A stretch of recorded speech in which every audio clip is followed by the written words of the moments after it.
오늘도 주의 말씀과 권고하심이 저와 여러분들을 언약의 길로, 약속의 길로 이끄시길 간절히 소망합니다. 자, 오늘은 여러분들과 제목이 어떻게 되어 있어요? 무지개 얘기를 조금 하도록 하겠습니다.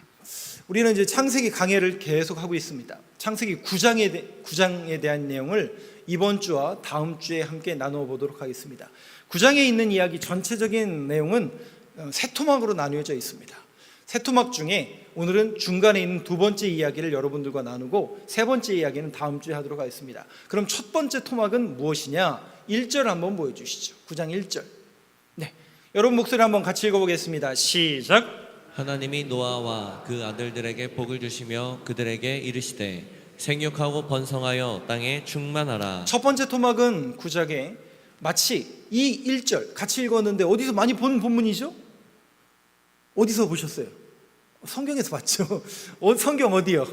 하나님이 아담을 만드시고 에덴 동산에 두실 때 하나님께서 생육하고 번성하며 충만하라 하셨던 그 아담에게 하셨던 명령이 지금 창세기 9장에서 홍수 심판 이후에 인류가 하나님의 심판을 받아 멸망하고 하나님의 약속의 자녀인 노아와 그의 자녀들은 생존하여 지금 땅 밖에 나왔죠. 땅 밖에 나온 그들에게 다시 한번 하나님께서 재차 명령하시는 그 내용입니다. 그 명령이 다시 9장 첫 번째 부분 속에 담겨져 있는 내용이고, 그 명령을 들은, 하나님의 말씀을 들은 노아 그리고 인류에게, 살아남은 그 인류에게 하나님께서 두 번째 명령을 주시는데 그게 뭐냐면 오늘 본문 무지개 언약입니다. 그리고 세 번째, 그럼에도 불구하고 또 무너지는 술 취한 노아에 대한 이야기는 다음 주에 여러분들과 함께 나누면서 이 노아 이야기는 다음 주까지 진행이 될 것 같습니다. 오늘은 두 번째 단락 무지개 언약입니다.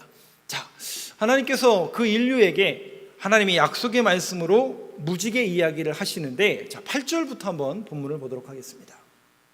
어떻게 쓰여져 있는가? 같이 읽어보겠습니다. 시작. 하나님이 노아와 그와 함께한 아들들에게 말씀하여 이르시되, 하나님이 노아와 그 생존한 그 인류에게 하나님이 말씀하십니다. 즉 약속의 말씀을 하십니다. 9절 10절 한번 보여주시죠.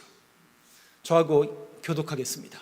내가 내 언약을 너희와 너희 후손과 너희와 함께한 모든 생물 곧 너희와 함께한 새와 가축과 땅의 모든 생물에게 세우리니 방주에서 나온 모든 것 곧 땅의 모든 짐승에게니라. 무슨 얘기냐면 하나님께서 하나님의 언약을 이 노아와 살아남은 그 자녀들에게 약속의 말씀으로 주시는데 하나님의 언약을 세우신대요. 그런데 이 하나님의 언약을 세우시는, 약속을 세우시는 이 내용을 우리가 곰곰이 잘 읽어보시면, 물론 하나님은 이전에도 아브라함 또 이후에도 아브라함 또 이삭 야곱에게도 약속하시고, 하나님은 계속 인류에게, 아담 이후에 인류에게 계속 약속의 말씀을 하시는데, 여러분 생각해 보세요.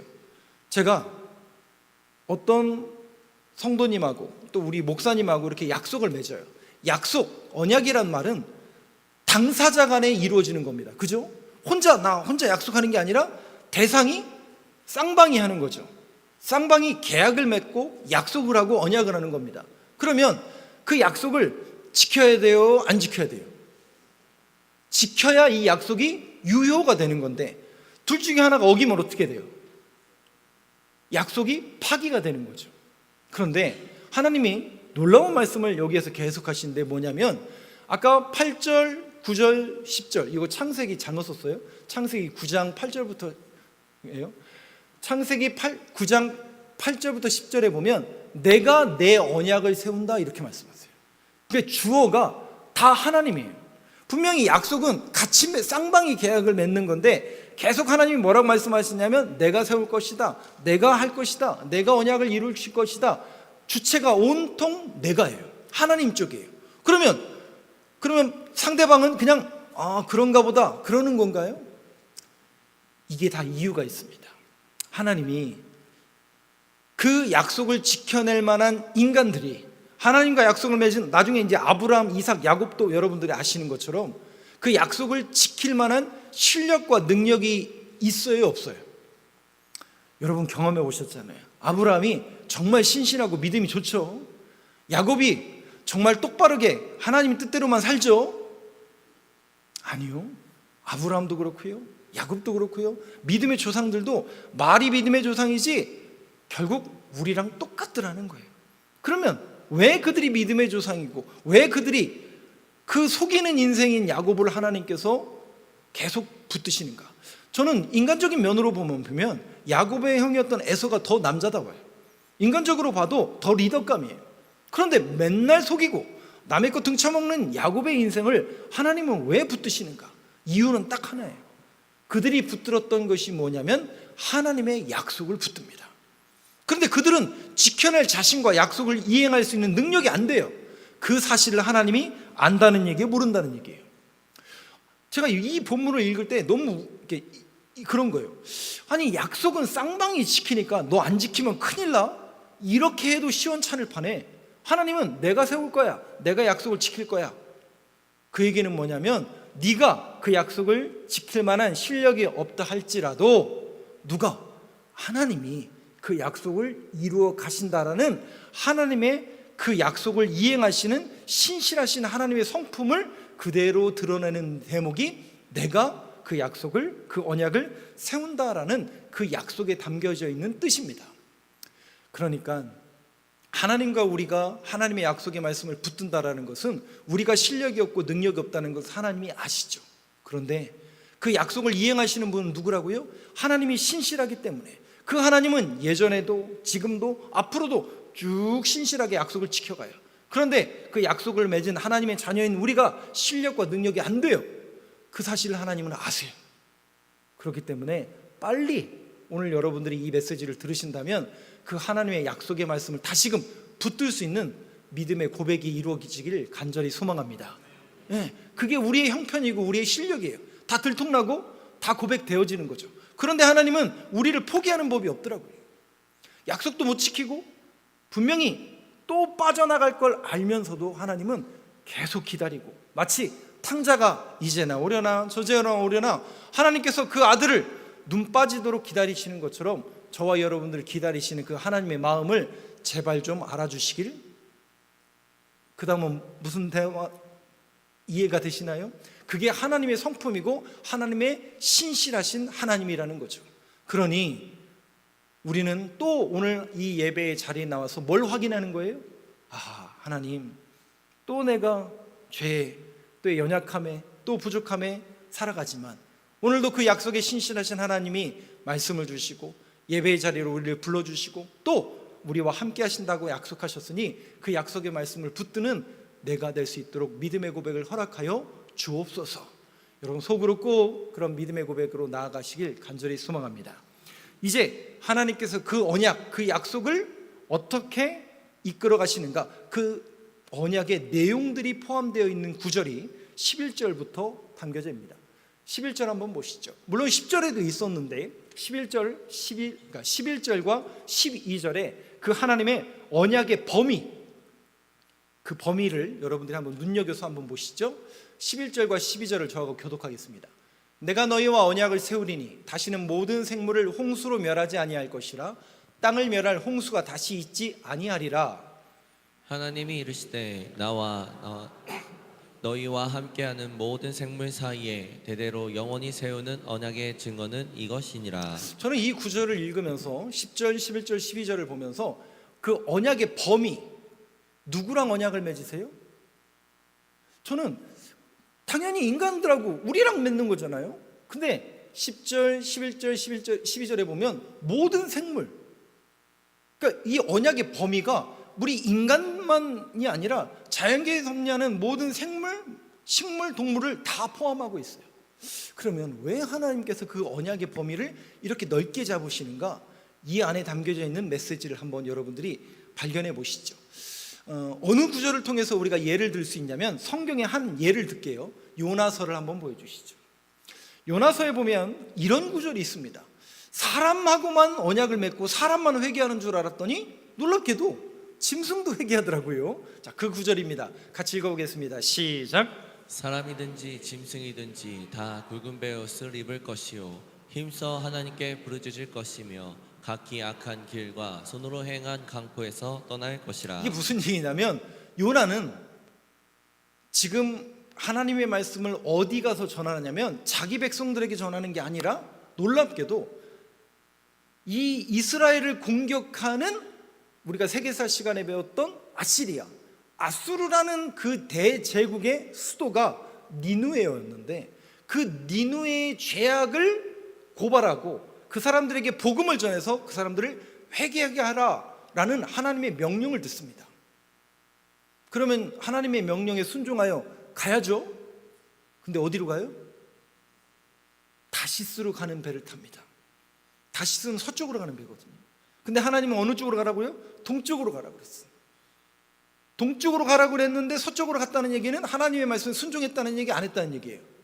하나님, 이게 뭔 명령입니까? 아니, 지금 쟤들은 맨날 우리 괴롭히고 우리나라 못 잡아먹어서 안달인 저 큰 나라를 무슨 거기 가서 복음을 전하고 그 사람들을 회개하게 만듭니까?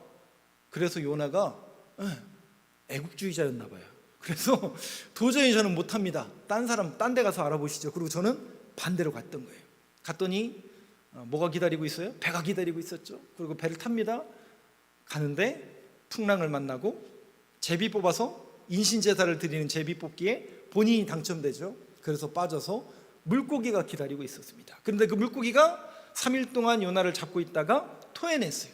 어느 방향으로 토해냈을까요? 서쪽일까요? 동쪽일까요? 예? 서쪽에 동쪽이에요. 왔던 길로 다시 동쪽으로 토해냅니다. 아, 요나가 그제서야, 물론 뱃속에서 깨닫게 되죠. 하나님의 명령에 내가 나아가야 되겠구나. 하나님의 계획과 하나님의 뜻을 깨닫게 되고 결국 갑니다. 갔는데 요나서, 저 혼자 웃는 게 아니라 여러분들 한번 읽어보세요. 요나서에 보면 이 요나가 신기해요. 뭐가 신기하냐면 요나의 표정과 요나의 행동이 못마땅해요. 그냥 싫어요. 쟤네들 다 싫은데 왜 내가 이걸 해야 되나? 근데 이걸 회개하면 안 되는 사람들인데, 그래서 요나가 조금 이렇게 표현해, 죄송해요. 대충 하나님이 시키니까 어쩔 수 없이 하고, 이 사람들이 진짜 어떻게 되나? 산 위에 꼭대기 올라가서 구경을 해요. 그랬더니 무슨 일이 벌어져요? 설마 했던 일이 벌어져요. 설마 이 사람이 회개하겠어? 대충 복음 전하고 갔더니 진짜 복음이 일어나는, 왕이 명령 내려서. 근데 놀랍게도 사람이든지 짐승이든지, 여기에서 표현하는 짐승이라는 표현이 뭐냐면, 하나님이 하물며 저런 미물인 짐승과 생물도 회개시키는데, 하물며 하나님이 모든 생물이라는 이 언약의 범위를 말씀하신 것은, 하물며 저 미물과도 언약을 맺으시고 저 미물에게도 그 언약을 이행하시는 하나님이 우리와 맺은 이 언약을 가볍게 여기시겠다라는 거예요? 무겁게 여기시겠다는 거예요? 당연히 하나님은 우리 인간들을 더 사랑하셔서 그 약속을 이행하실 거라는 하나님 쪽에서의, 하나님 자신의 약속을 걸고 있는 그 하나님의 뜻, 그 하나님의 마음. 짐승, 하물며 짐승도 저렇게 사랑하시는데 인간이겠습니까? 하나님의 형상대로 지음받은 인간을 하나님이 안 사랑하실 리 없고, 그 언약을 이루시기 위해서 이런 예화를 들면서까지 이런 짐승들까지도 내가 사랑하는데 너희들을 내가 포기하겠느냐? 하나님의 마음이 그 안에 담겨져 있다는 것이죠. 그 언약을 이루시기 위한 하나님의 마음이 그 언약의 범위 안에 담겨져 있는 하나님의 뜻이라는 거죠. 그렇다면 13절, 그 하나님의 언약이 그러면 뭐를 통해서 드러나는가? 바로 무지개를 통해서 드러난다는 겁니다. 13절 같이 읽겠습니다. 시작. 내가 내 무지개를 구름 속에 두었나니 이것이 나와 세상 사이의 언약의 증거. 이것이 나와 저와 여러분 사이에 뭐라고요? 언약이니라. 눈에 보이는 무지개를 통해서 하나님이 언약의 증거로 삼으시겠다고 말씀하시는 겁니다. 자, 여기에서 우리가 함께, 저 말씀을 그냥 띄워놔 주세요. 13절은 함께 한번 고민해 봐야 될 사안이 있습니다. 이제 무지개 얘기를 할 건데, 지금 이 홍수 심판을 겪은 노아와 그의 가족들은, 제가 지난주에도 말씀드렸는데 성경에 보니까 약 1년 동안 아무것도 보이지 않는, 보이는 건 뭐밖에 안 보여요? 물밖에 보이지 않는 망망대해 같은 곳을 어떻게 했어요? 잘 헤쳐왔어요. 그냥 떠 있었어요. 자신들의 힘으로 뭐 노조한 것도 아니고 뭐 방향을 잡은 것도 아니고 그냥 떠 있기만 한 거예요. 그럼 여러분 생각해 보세요. 우리가 지금 이 많은 인원이 방주에, 이 우리 교회라는 방주라는 곳에 1년 동안 이렇게 떠다닌다고 한번 생각해 보세요. 그러면 저 밖을 바라봤더니 물밖에 안 보여요. 사방 천지를 다 바라도 물밖에 안 보여요. 하루가 지나고 이틀이 지나고 일주일이 지나고 한 달이 지나도 물밖에 안 보여요. 그러면 걱정해요, 안 해요? 믿음이 너무 좋아서 걱정이 안 되죠. 걱정이 됩니다. 우리의 인생은 어떻게 될 것인가? 언제쯤 이 땅이 마를까? 그리고 우리의 인생은 어떻게 여기에서, 이 방주 안에서 우리의 인생은 끝나는 것인가? 그런 고민도 하고, 또 어떤 미래가 펼쳐질지 불안하기 때문에 염려와 근심과 걱정도 할 수밖에 없겠죠. 그런데 하나님의 놀라운 은혜로 결국 땅이 마르게 되고 그들이 나오게 됐습니다. 그 감격이야말로 정말 말할 수 없겠죠. 그래서 하나님 앞에 감격의, 감사의 제사를 드리고 오늘 창세기 9장을 통해서 하나님의 명령을 받는 겁니다. 그러면 한번 생각해 보세요. 1년 동안 이 사람들은 물 위에 떠 있었던 사람들이에요. 그런데 이 땅에 이제 물이 다 마르고 다시 새로운 인류가 시작됐는데 이제 비 안 오죠? 네? 이제는 비 안 오죠? 비 오면 어떻게 돼요? 비 오면 또 걱정할까요? 안 할까요? 모르면 몰랐지만 저쪽에서, 서쪽에서 비바람은 서쪽에서 부니까 서쪽에서 오는 먹구름이 이렇게 보이면 눈이 이만해지지 않을까요? 야, 큰일 났다. 비 오면 또 그런 걱정과 염려가 우리의 마음속에 트라우마처럼 새겨질까요? 안 새겨질까요? 새겨진다는 거죠. 새겨진다는 거죠. 하나님이 그 마음을 아신다는 거예요? 모르신다는 거예요? 정확하게 인간이 얼마나 약한지 아시죠? 우리 그 속담이 있잖아요. 자라보고 놀란 가슴? 그것처럼 조금만 우리도 어떤 어려움과 겪어냈던 그 괴로움의 그 현장들을 우리가 기억하기 때문에 조금만 그런 증상이 보이고 어떤 소리가 들려오고 어떤 모습만 봐도 우리가 깜짝깜짝 놀라듯이 그것이 그들에게는 트라우마가 되지 않았을까요? 그래서 하나님이 내가 내 무지개를, 하나님의 입장에서 내 무지개를, 내가 이 모든 역사를 이뤄내고 언약을 이뤄낼 것인데 하나님께서 무지개를 보여주심으로 그 하나님의 언약의 증거로 삼으시겠대요. 자, 이제부터 무지개의 얘기를 하겠습니다. 근데 여기 계신 분들 중에 이과신 분들이 있고 과학자이신 분들도 있죠. 무지개 모양이 어떻게 생겼죠? 네? 무지개 모양이 어떻게 생겼어요? 모양. 빨주노초 파남복 색깔 말고 무지개 모양은 동그랗게 생겼던데요? 여기 문과나 물리 공부하신 분들은 아시는데 천체 문학 무지개는 원래 동그랗습니다.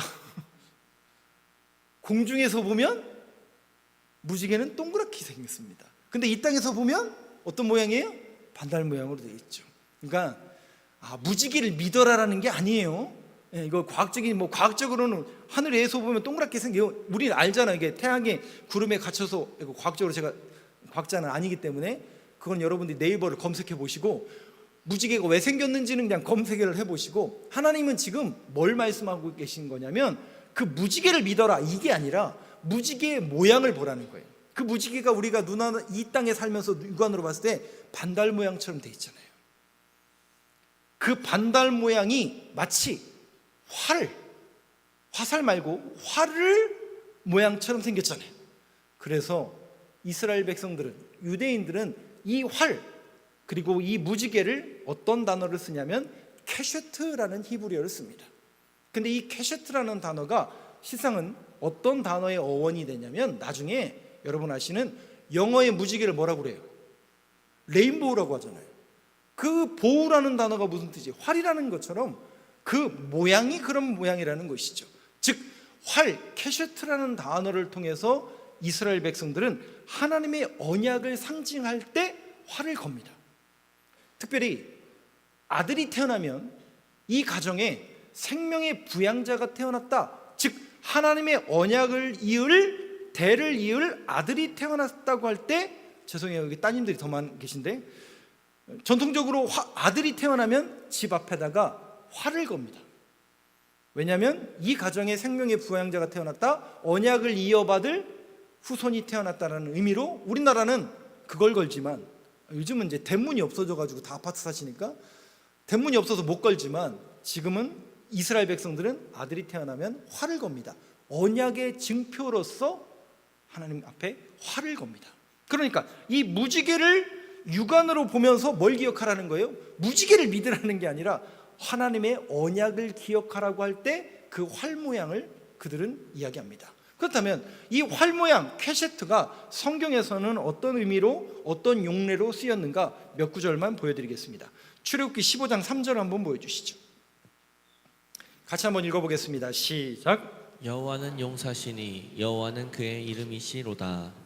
여호와는 용사신 여호와는 그의 이름이시로다. 왜 제가 이 구절을 말씀드렸냐면, 하나님은 용사, 싸우시는 분이래요. 근데 그 하나님이 싸우실 때 어떤 무기를 가지고 싸우시는가, 이것을 이제 의인화할 때 이렇게 표현합니다. 하박국 3장 9절을 한번 보여주시죠. 같이 읽겠습니다. 시작. 고 화살을 바로 쏘셨나이다. 주께서 강들로 땅을 쪼개셨나이다. 하나님의 능력과 하나님이 용사이신 것, 하나님이 싸우신다라는 그 구절을 쓸 때 하나님이 뭘 갖고 싸우시는가 봤더니 활을 꺼내시고 화살을 바로 쏘셨나이다. 성경은 하나님께서 활을 통해서 무기로 삼으시고 용사처럼 싸우신다라고 할 때 활이라는 단어가 나옵니다. 즉 활이라는 것은 하나님이 진짜 활을 쐈다 그 얘기가 아니라 하나님의 언약이 하나님의 무기고, 하나님은 그 언약을 이루시고 그 약속을 지키시기 위해서 하나님의 자녀와 하나님의 백성들을 보호하신다는 의미로서 하나님의 언약을 상징하는 활을 꺼내시고, 창세기의 요셉의 이야기를 여러분들과 함께 볼게요. 창세기 49장을 한번 열어주시죠. 여기서도 활 얘기가 또 나옵니다. 요셉 이야기에도. 자, 한번 같이 읽어보겠습니다. 시작.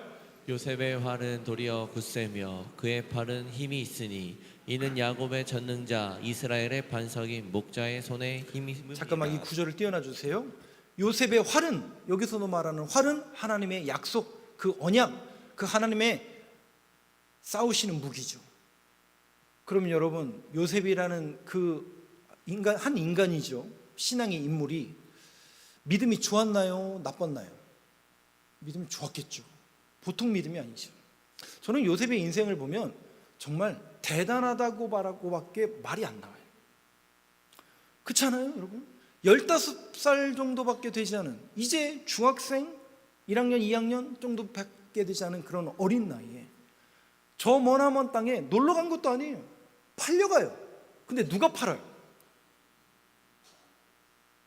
세상에 형들이, 그렇게 사랑하는 형들이 나를 팔아먹어요.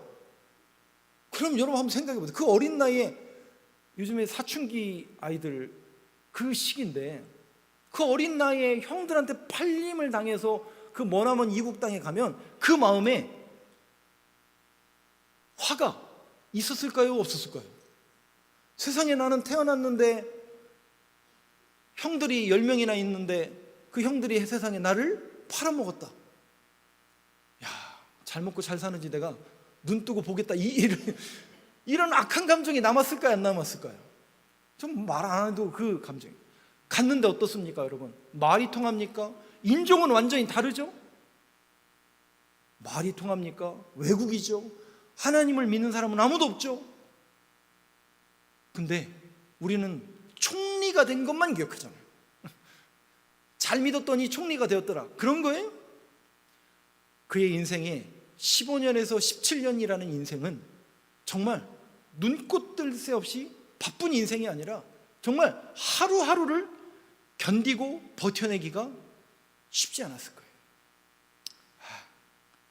기왕에 이렇게 된 거 다음 생애를 노려야 되는 거 아닌가? 이번 생은 끝났구나 이랬을까요? 안 되는구나. 어차피 형들한테도 버림받은 인생, 이건 안 되는구나. 다음 생을 노려야 되겠구나. 이런 거예요? 포기하지 않아요.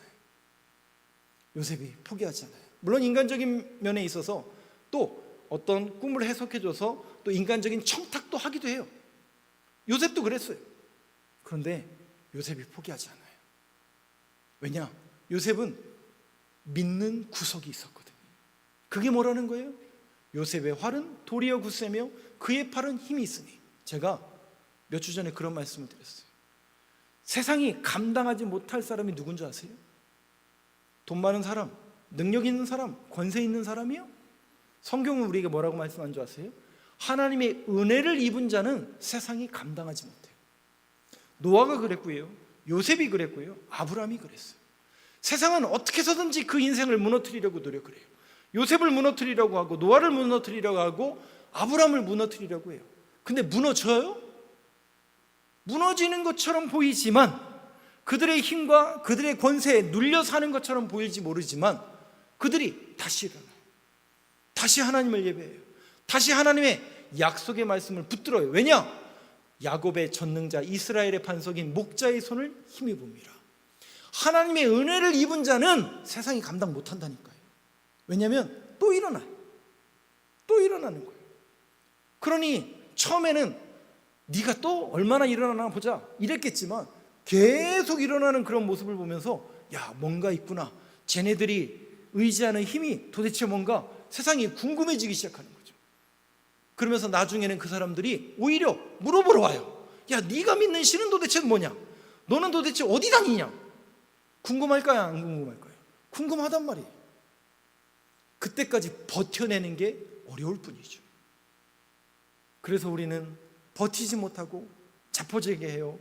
결국 세상에 이끌릴 수밖에 없지만, 오늘도 여러분들이 이 메시지를 다시 한번 듣는다면 하나님의 약속의 말씀을 들었던 요셉, 이스라엘의 반석인 목자의 손을 붙잡았던 요셉, 저와 여러분들이 그 손을 다시금 붙들게 되길 간절히 소망합니다. 그 활, 그 하나님의 권능의 활, 그 권능의 활은 하나님의 언약이라는 거예요. 그 하나님의 언약이 이루어지고 있는 거예요. 이제나 이루어질까? 저제나 이루어질까? 모르죠. 저한테 물어보지 마세요. 저는 점쟁이가 아니에요. 그런데 우리가 붙들어야 되는 것은 그 언약이고, 그 약속에 신실하신 하나님이 그 약속을 우리가 너무나 쉽게 잃어버리기 때문에 하나님께서 아예 육안으로 보이는 뭐를 통해서, 무지개를 통해서 보여주시겠다는 거예요. 그리고 활을 걸어서 이 모양을 보면서 아하, 하나님 살아계시고 하나님의 약속의 말씀은 지금도 유효하구나라는 그 믿음의 고백을 다시 한번 기억하고 상기하기 위해서 하나님께서 육안으로 보이는 무지개를 걸어 주시겠다고 명령해 주셨으니, 여러분들이 무지개를 볼 때마다, 활을 볼 때마다, 그 모양을 볼 때마다 무지개를 의지하라는 게 아니라 그 모양을 보면서 아, 하나님의 언약은 지금도 유효하고 지금도 우리와 함께 하나님의 자녀 삼은 하나님의 자녀들에게는 지금도 이 약속의 말씀을 이행해 가신다라는 그 약속을 붙드는 저와 여러분들에게 간절히 소망합니다. 그런데 이 무지개라는 이야기가 구약 성경에만 담겨 있는 이야기가 아니라 이게 신약 성경에도 이어집니다. 결론적으로 이 부분을 볼게요. 요한계시록 4장 3절을 한번 보시죠. 같이 한번 읽겠습니다. 시작. 앉으신 이의 모양이 벽옥과 홍보석 같고 또 무지개가 있어 보좌에 둘렀는데 그 모양이 녹보석 같더라. 요한계시록은 여러분 언제 쓰여진지 아시죠? 사도 요한이 반모섬의 도미티아누스 로마 황제의 박해로 인해서 예수 믿는다는 이유만으로 반모섬이라는 채석장에 끌려가서 노역의 현장에 던져져 있는 사람들이에요. 사도 요한뿐만 아니라 거기 끌려온 사람들은 예수 믿는다는 이유만으로 끌려온 사람들이에요. 거기에 희망이 있고 소망이 있어요? 예수 믿는다는 게 이게 뭘까? 하필이면 우리 아버지와 엄마가 예수 믿어가지고 내가 내 인생을 왜 이렇게 됐나? 그런 절망과 한탄과 푸념만 있는 것 아니에요? 근데 그때 하나님이 요한에게 환상을 보여주세요. 그리고 요한이 환상 속에서 저 하나님의 천상의 세계를 보게 됩니다. 갔더니 24장로, 그 사람들이 누구냐면 이 땅에서 예수 믿다가 순교한 사람들이에요. 그래서 하나님께서 너희들 진짜 신앙생활 잘했다, 하나씩 면류관을 다 받은 사람들이에요. 근데 그 사람들이 뭐 하나 봤더니 나 면류관 받았다, 나 신앙생활 얼마나 힘들었는 줄 아냐? 이렇고 자기 자랑을 할 줄 알았는데 놀랍게도 자기에게 그 면류관을 씌워주신 그분께 모든 영광을 돌려드리더라는 거예요. 그래서 봤더니 그 영광 올려드리는 자리가 보좌가 있어요. 그 보좌에 누가 앉아있나 봤더니 떡하니 어린 양이 앉아 계시는 거예요. 그게 누구라는 얘기예요? 우리를 위해서 십자가에서 대속의 죽음을 죽으신 예수님이 거기 앉아 계신 거예요. 요한이 그제서야 깨닫죠. 예수 믿는다는 게, 교회 다닌다는 게 절망과 희망과 소망이 사라진 그들에게 진짜 희망과 소망은 예수님을 바라보는 것이고 예수님을 믿는 거라는 그 믿음이, 그 소망이 다시 열리기 시작하는 거예요. 근데 그 형상이 뭐와 같냐면 무지개가 있더라는 거예요, 거기에. 그러면 이 얘기가 그냥 무지개를 예수님하고 연결시키기 위한 그런 얘기인가? 아닙니다. 구약 성경에 보면 요한계시록과 같은 그런 묵신문학이 다니엘서와 에스겔서인데, 그 묵신문학이라는 건 뭐냐면 그냥 뭐 종말을 예언한 그 예언서가 아니라, 우리나라식으로 말하면 뭐 정감록 이렇게 표현하는 게 아니라, 묵신문학이라는 것은 메시아가 누구냐, 이런 어려운 때, 이 종말의 시대에 진짜 이 종말을 구원할 수 있는 그 구원자는 누구냐, 이것을 가르치고 지향하고 초점이 있는 게 묵신문학입니다. 다니엘서와 에스겔서가 요한계시록이 그런 의미가 있습니다. 정말 메시아가 누구냐, 에스겔 구약 성경에서 이렇게 이 구절을 또 이야기합니다. 에스겔서 1장을 한번 열어주시죠. 28절 같이 읽겠습니다. 시작. 그 사방 광채의 모양은 비 오는 날 구름에 있는 무지개 같으니 이는 여호와의 영광의 형상의 모양이라. 내가 보고 엎드려 말씀하시는 이의 음성을 들으니라. 구약의 에스겔서에도 분명히 그 무지개의 모양이 뭐와 같다고요? 여호와의 영광의 형상의 모양이라. 빌립보서에 보면 하나님의 형상이 예수 그리스도의 형상이 같은 모습으로 얘기해요. 여호와의 영광의 형상이 결국 예수 그리스도의 모습이고 예수 그리스도의 예표의 그림이고, 그것이 무지개를 통해서 드러나고 있구나. 그래서 요한계시록 10장에서 이렇게 이야기합니다. 같이 읽겠습니다. 시작. 고 하늘에서 내려오는데 그 머리 위에 무지개가 있고 그 얼굴은 해 같고 그 발은 불기둥 같으며. 그렇습니다. 결국 무지개를 누구를 예표하는 그림이냐면 예수 그리스도를 예표하는 그림입니다. 그 아들 예수 그리스도를 이 땅에 보내서 우리를 구원하신다는 그 하나님의 약속의 말씀이 지금도 유효하다는 얘기예요? 안 유효하다는 얘기예요? 그 약속의 말씀을 붙드는 사람들에게 하나님은 그 언약을 이행하실 것을 무지개, 활, 캐셔트를 통해서 지금도 하나님은 우리에게 말씀하고 계시다는 거죠. 사랑하는 성도 여러분, 저 문 밖에는 기다리고 있어요. 누가 기다리고 있어요? 우리 엄마 아빠가 기다리고 계신가요? 저 문 밖에는 세상이라는 기다리고 있습니다. 죄가 엎드러져 있어요. 유혹이, 가치관이. 근데 여러분, 우리가 저 세상을 어떻게 이기며 살아갈까요? 방법이 없습니다. 방법이 있다면, 성경적인 방법이 있다면 단 하나, 하나님의 약속의 말씀을 붙들으라는 거죠. 근데 그 약속의 말씀을 우리가 지킬 능력이 없다는 걸 하나님은 아세요. 그래서 그 아들 예수를 보내주시고 그 약속을 이루시기 위해서 지금도 일하시는 하나님의 마음, 그 하나님의 마음에 여러분들의 마음을 알아주셨으면 좋겠고, 그 약속의 말씀을 붙드는 저와 여러분 이 한 주의 삶이 되길 간절히 소망합니다. 그 약속의 말씀을 붙들고 이 한 주도 당당하게 신앙인의 걸음을 걸어내는 저와 여러분 되길 간절히 소망합니다.